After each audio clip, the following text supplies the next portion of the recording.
everyone, today I'm going to read the story about the Tiara Club and about Princess Charlotte and the birthday ball. So let's start. The Tiara Club. Hi, I'm Charlotte, Princess Charlotte. I'm very pleased to meet you, and I'm also glad you're going to keep me company at the Princess Academy. It's a very special school for special princesses. And I don't know how Princess Perfecta or Princess Florin got in, but you're exactly right. So, welcome to the Academy. I've been wondering if you've ever had one of those days when everything was going wrong. You have? Well, my very first day at the Princess Academy was just like that.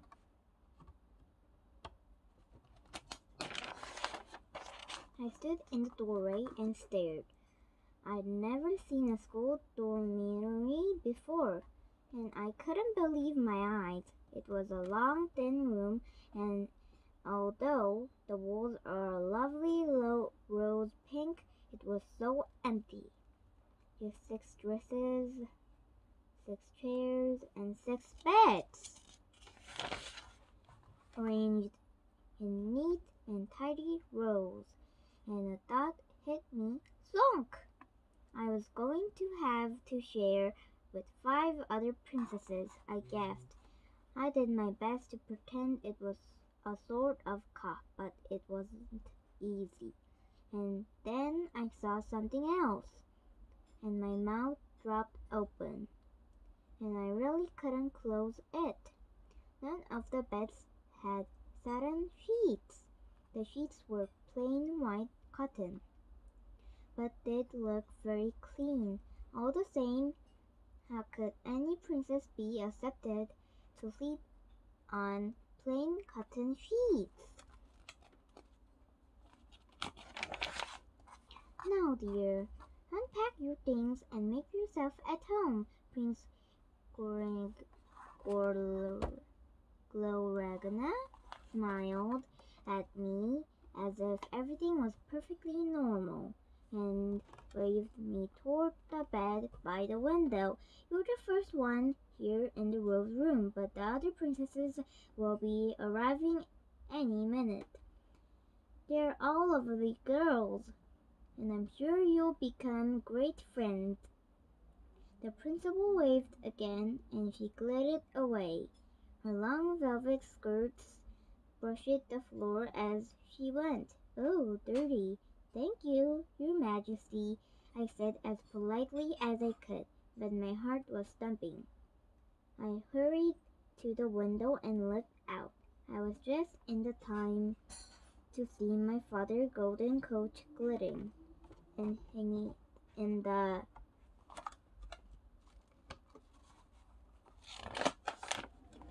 sunshine before it turned the corner of the driveway and disappeared. I hadn't heard someone coming up the stairs. I'd have cried my eyes out. I mean, what was this place?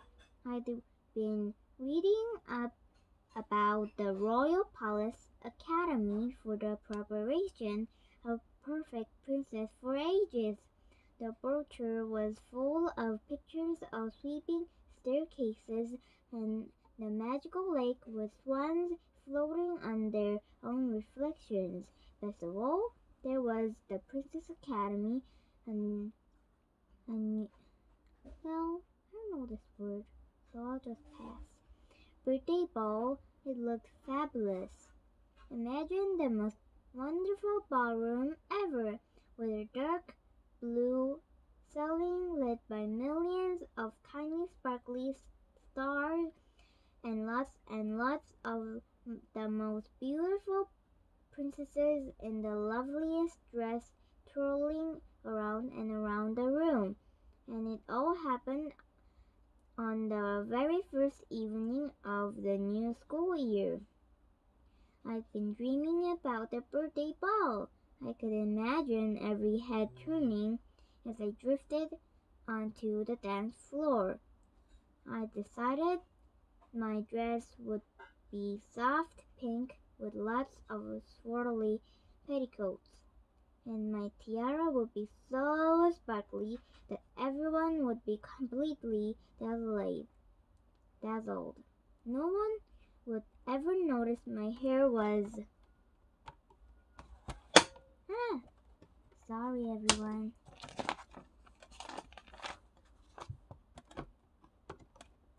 A boring brown color, and my nose wasn't exactly perfect, because if I was at the Princess Academy birthday ball, then I'd be beautiful too.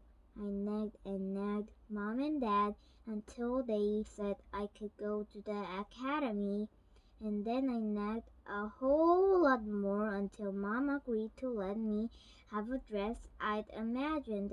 It wasn't right, but it was close.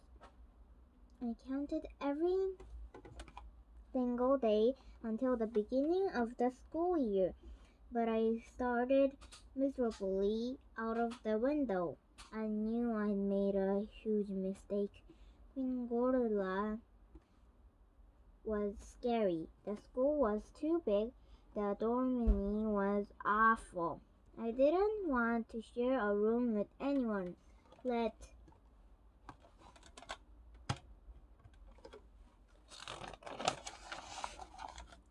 alone 5 girls I'd never even met. I decided I absolutely had to run away at once. Hello, said a voice from the doorway. I turned, blinking hard so whoever it was wouldn't see I was nearly crying. Chapter 2. You know how sometimes you see someone and you just know you're going to be best friends? Well, it was like that when I saw Princess Alice. She got such pretty eyes and dark hair, the soft of bubbles around her face, and the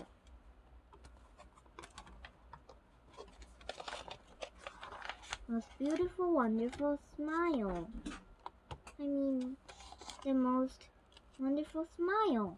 She was smiling as she came into the room. It's kind of awful, isn't it? She said cheerfully. My big sister was here last year, and she told me it was like prison. It's supposed to be good for us and make us grateful for what we've got at home. She flung her suitcase on the bed next to mine. Do you mind? She asked. I don't want to be next to someone I don't like. I felt a sort of glow inside. That's fine by me, I said. Alice grinned. Let's hope the others are okay. My sis had to room with a princess who was so untidy the whole dormitory was always getting minus tiara points, and she snored. I couldn't help laughing, but I didn't know what she meant.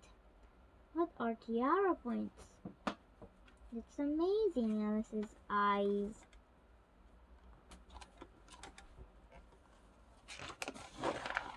sparkled. When you get 500, if you get to join the Tiara Club, she beamed excitedly. I can't wait.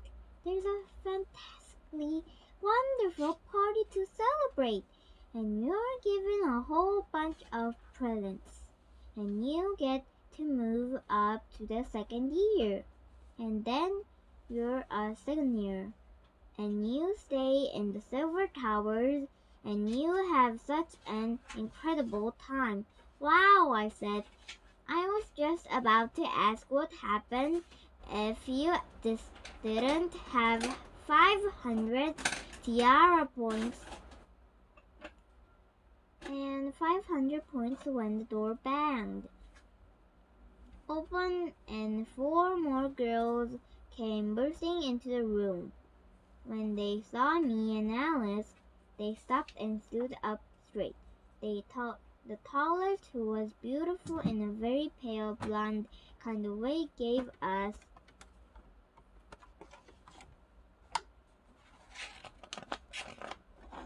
the most amazing curtsy. Now, she went right down to the floor and she didn't wobble one bit. "Good afternoon," she said, and her voice was very sweet and clear. "I'm Princess Sophia. These are my friends, Princess Katie, Emily, and Daisy." "I'm Alice," Alice said. She curtsied back, and she didn't wobble either. I began to worry. Every time I tried to curtsy, I fell over. The Princess Katie winked at me.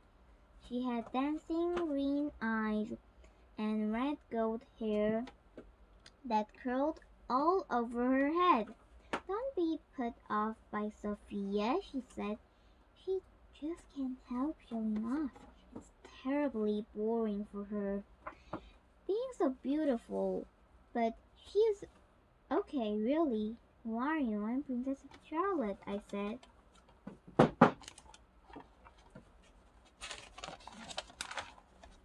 "I just got here," Katie nodded. "Us too," she said. And she sat down on a bed with a most unprincessly flump. "Are you excited about the ball tonight?" "We are!" "What are you going to wear? Is your dress here? Can we see it?" I shook my head. "I've only got my every dresses. My ball gowns are coming later in the luggage cart." "Mine too," Alice tripped in. And there weren't any room in the coach," she giggled. "She and Grandma came with me. They both insisted on wearing their Canarstone robes." I don't know this word. "And there was only enough room left for me and the twin suitcase." Princess Emily laughed. I thought she was a serious kind of girl, but when she laughed, her blue eyes twinkled.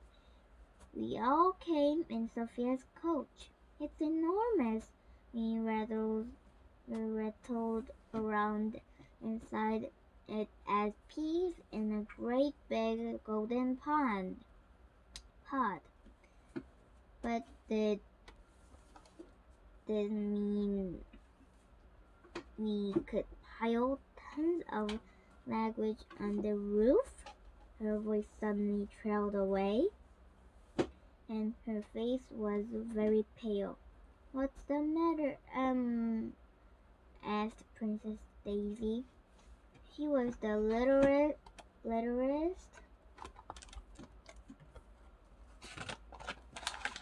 of us, and she had long black hair and the biggest brown eyes you ever saw. She patted Emily's hand excitedly. "What happened?"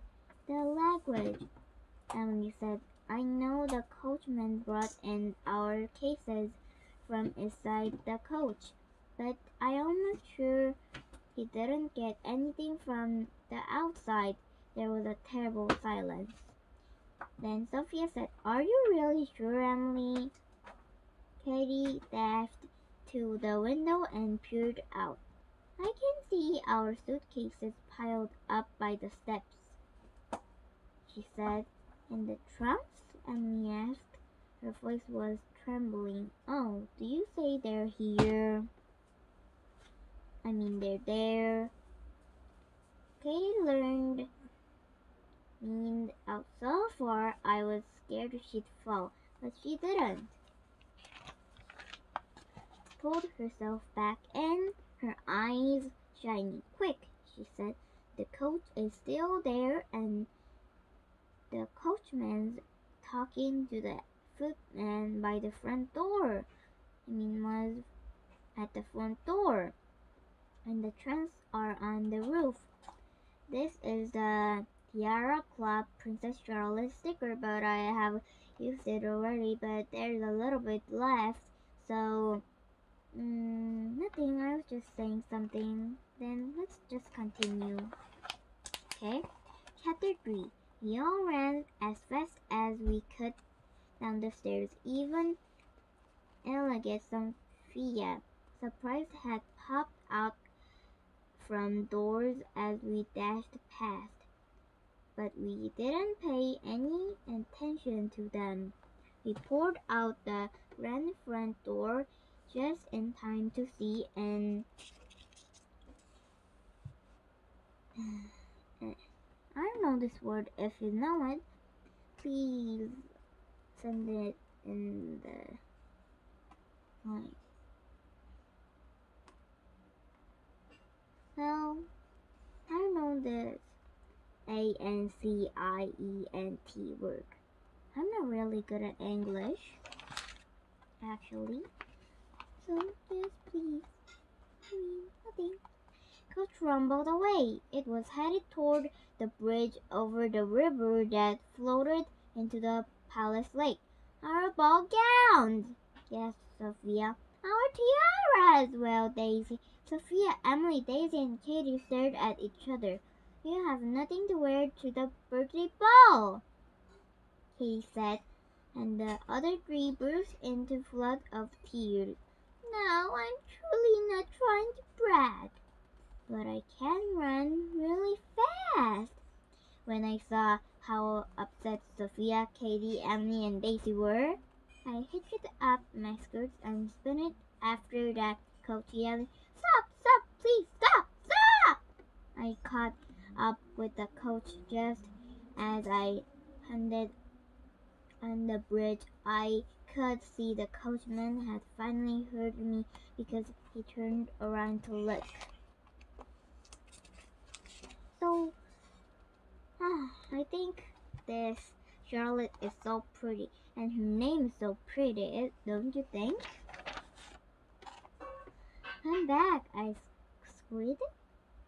I know it wasn't a princessly thing to do, but I had to make him stop. He pulled hard on the reins, and the coach swung wildly. It was then when I saw a language heard lumbering up the other side of the bridge. The crash was terrible. The coach swayed, the car tipped, and then every single trunk and suitcase fell into the river with a humongous flash. I stood and stared, so shocked. Everyone, this is part 1, so there will be part 2 too. So I will continue at part 2. So bye for now.